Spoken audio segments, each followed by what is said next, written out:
Good evening. I am so glad that you decided to come back for another episode of our iChurch, and maybe this is your first time. You will not be disappointed, I hope. Tonight my lesson is called Part of the Family. Part of the Family. And family. Oh, that's an interesting word. Family is often messy and challenging, but family is still worth it. You want to know why? Because even though it's messy, it's also meaningful. And as a human being, we were created with a desire to belong. It's almost as if it's in all like a DNA. The kind of belonging I'm talking about, though, is more than just a cheap surface level relationship where you see them, you don't. Then you see them, then you don't. But we were created to live in relationships with others. Deep, lasting, and meaningful relationships. In short, we were created to be part of the family. You see where I'm getting that name now? But family isn't easy because relationships are hard. Why? It's because relationships involve people, and people say and do questionable things on a daily basis. Maybe that's just me. Maybe you're like, I don't know what you're talking about. People are great that I encounter. Well, those things can be super hurtful, at least for me. Some examples that I have is being excluded or being bullied. Broken promises. Someone promised you something and they didn't come through on that. Or been lied to. Those are just a few examples. I don't know what it is for you, but I do know we have all experienced family fails. And we all have a choice to make. See, it can be really tempting to give up on the people who have hurt you. To turn your back on them. To isolate ourselves sometimes physically and sometimes emotionally. So that those people won't be able to hurt us again. As tempting as the protection of isolation can be, deep down we are looking for a place to belong.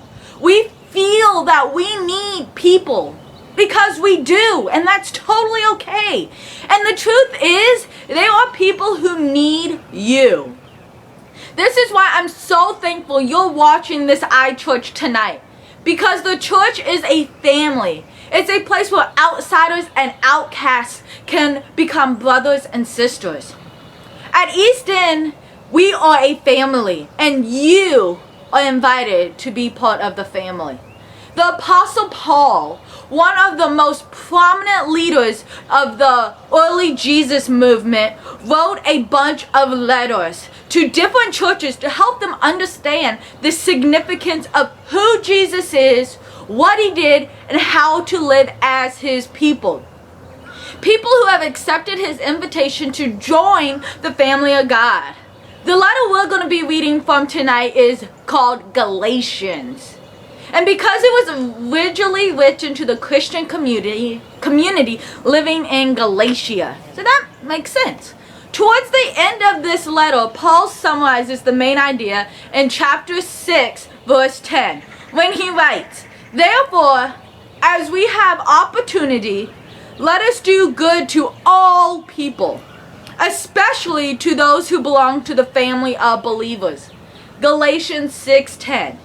As people who are part of the family of God, we are called by God to do good to all people, but especially to those who belong to the family. Don't miss that.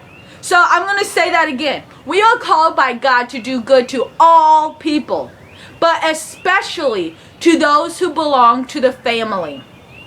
Paul is reminding us that being part of God's family absolutely affects how we treat everyone. But Paul is challenging us here to be especially intentional with other believers. Why is he making this point? Why does this matter so much? Well, it's just like what we talked about earlier. Families are messy because families involve people, and people say and do questionable things and make mistakes. Most of us, if we're honest, will admit that often we treat our family worse than just about anyone else. Think about it. If you have a sibling, no matter how old or how young, how much do they drive you crazy? How often do you feel tempted to show them what's what? Now think about this. How would you respond if someone else treated your brother or sister the way you do? So, for me, I have a sister, and I'll be telling her this, and this, be messing with her, joking with her, but as soon as someone else does the same thing as I do to her, I'm like, hold on, no, you don't get that privilege, only I can. So most of us would not be okay with that. This is what Paul is challenging us to do, to acknowledge that often the people we treat the worst are the ones we love the most. Why? Because they're family and we take them for granted. So if we have been called by God to do good to all people, but especially those who belong to the family, then what does that look like in real life? I have 3 points for you tonight. The first one is we look out for each other. Paul said it to the Galatians like this. Brothers and sisters, if someone is caught in sin, you who live by the Spirit should restore that person gently. But watch yourselves, or you also may be tempted. Galatians 6:1.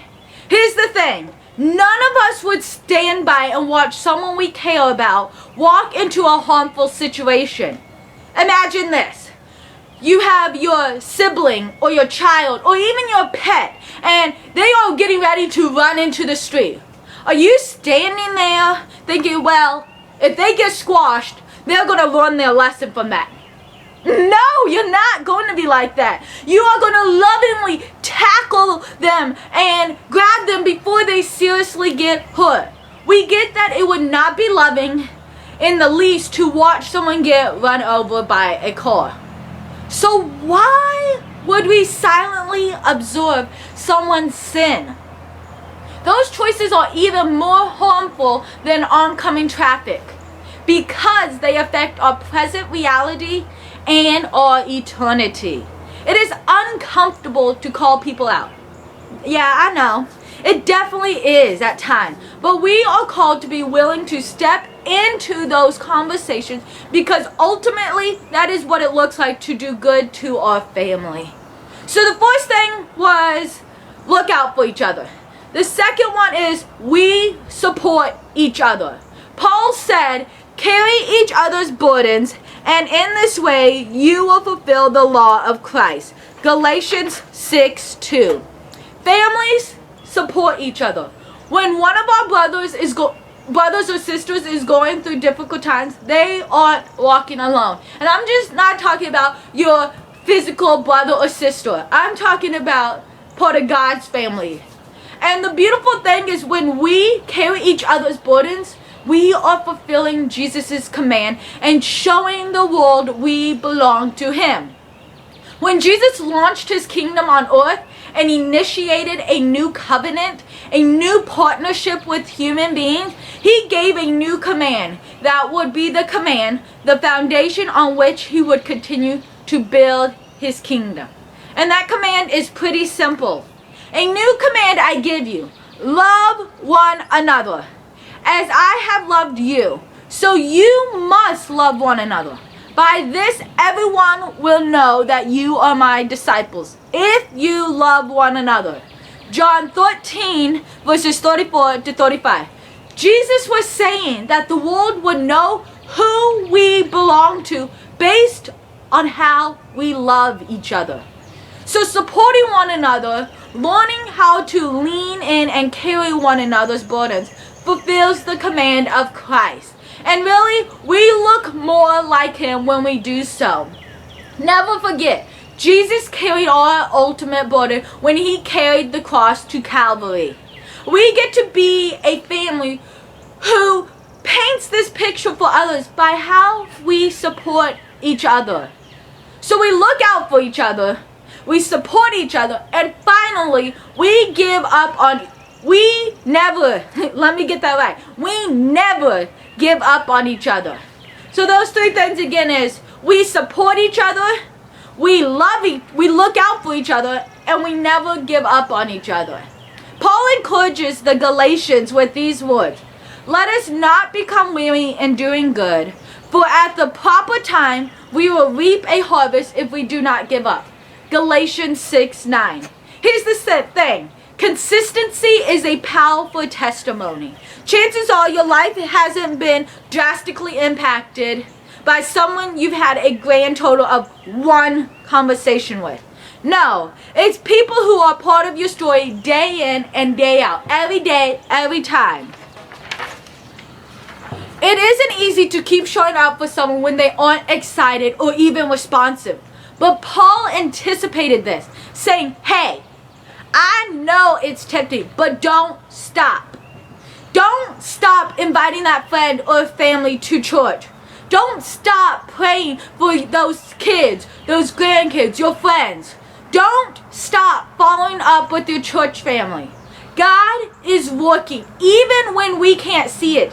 And even when we don't feel it, He is arranging things we haven't even thought of. So at the perfect time, the best results are produced. The results that harvest Paul talked about is in God's hand. So let us not become weary in doing good. For at the proper time, we will reap a harvest if we do not give up. As the family of God, the family of believers, we look out for each other. We support each other, and we never give up on each other. And because we know that God is in charge of the harvest, let us take advantage of every opportunity to do good to all people, but especially to those who belong to the family of believers. Family is messy, but it's always meaningful. It's hard, but it's worth having. And because of Jesus, all of us have been invited into God's family. A family that looks out for each other, and a family that supports each other. A family that never gives up on each other. For some of you tonight, this will be your day when you finally accept the invitation and become a part of the family. And I want to give you that opportunity tonight. That if you're like, I want to be part of this family that never gives up, that supports each other, tonight is your night. And it's very simple. All you have to do is accept that invitation and accept Jesus into your life, into your heart. Believe that He carried your sin and carried that cross for you on Calvary. And then to choose to follow Him. Choose to live for Him day in and day out.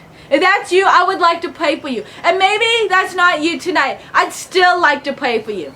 Dear God, I thank You for tonight. I thank You for those who took that opportunity I gave them and said, yes, I want to be a part of that family. And maybe for those who have not chosen that yet, that this lesson will do something and help them take the steps towards wanting to become of a family like this. Dear God, I thank You for everyone. I thank You for those who are watching, the family that's watching tonight. And I pray, God, that You would just be with us and help us have a great rest of the evening and lead us into a great day tomorrow. In Jesus' name I pray, amen. I thank you for watching. Once again, if you are looking for a church, join us Sunday mornings at 9 a.m. and 11 a.m. Love to see you there. If you have any more information, you can check out our website, eastendassembly.com, or visit our Facebook page. And our church phone number is 804-795-9266. Have a great evening.